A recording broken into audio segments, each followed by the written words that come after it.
بسم اللہ الرحمن الرحیم۔ السلام علیکم۔ پارہ 14 سورہ ہجر، رکوع نمبر 1۔ فرمایا کہ یہ عظیم الشان کتاب اور آیات واضح احکام پر مشتمل ہیں۔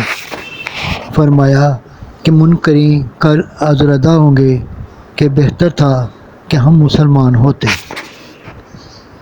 چنانچہ جب مسلمانوں کو فتح ملی اور ان کو شکست، تو یہ دنیا ہی میں پچھتائے اور آخرت میں بھی ان کے لیے حسرت اور پچھتاوا ہے۔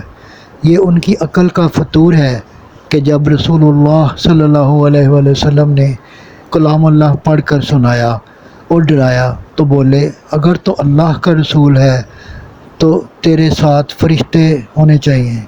وہ کہاں ہیں؟ فرمایا کہ ہم فرشتے نہیں اتارتے، قرآن بجائے خود ایک زبردست نشانی ہے جو ہم نے اتاری اور ہم ہی کے نن ہیں۔ فرمایا پچھلی قوموں کے پاس بھی رسول آئے اور ان کی ہنسی اڑائی گئی۔